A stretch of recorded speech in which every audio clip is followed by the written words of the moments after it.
it's not the regulatory confines that people are having a wait on or waiting on. It is liquidity and volatility of the asset. And David Schwartz even came out and said this. People asked him the same question, and he said, actually, it's not clarity that they're waiting on. Most of the institutions don't want to hold a volatile asset. And until it's a high, stable price, there's going to be too much volatility and risk associated with holding this on their balance sheet that they're not comfortable with. So they need to drive liquidity into it. Once there's enough liquidity in it, it's a high, stable value because of the volume moving over the network. You're going to see mass adoption at scale. They're cool at this point with the regulatory component around XRP. They're just not cool with the volatility and the low liquidity that it currently has in the state that it exists. I don't make any bones about that. Other people will come poo-poo it and say that, they're just confiscating the wealth from the retail holders and they're never going to let it appreciate and blah, blah, blah, blah, blah. I don't think people understand order of actions.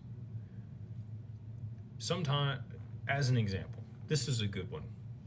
Amazon lost money for the first 12 years that it was in business. It was not a profitable investment.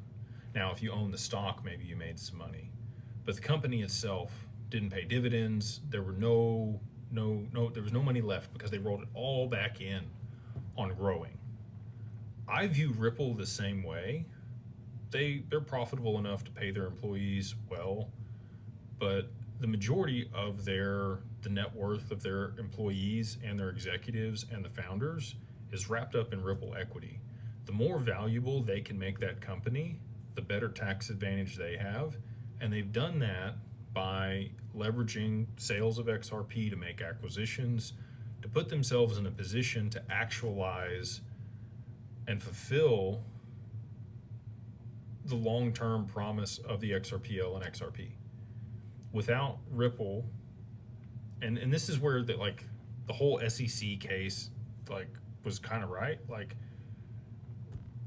They have built the infrastructure that makes this successful, but it is an open source protocol and they just leverage that in their business.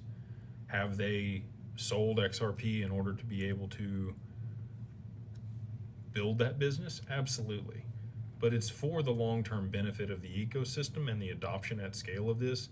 And they want the price to be substantially higher for the purpose I just mentioned, for other institutions to want to hold it and use it and get adoption.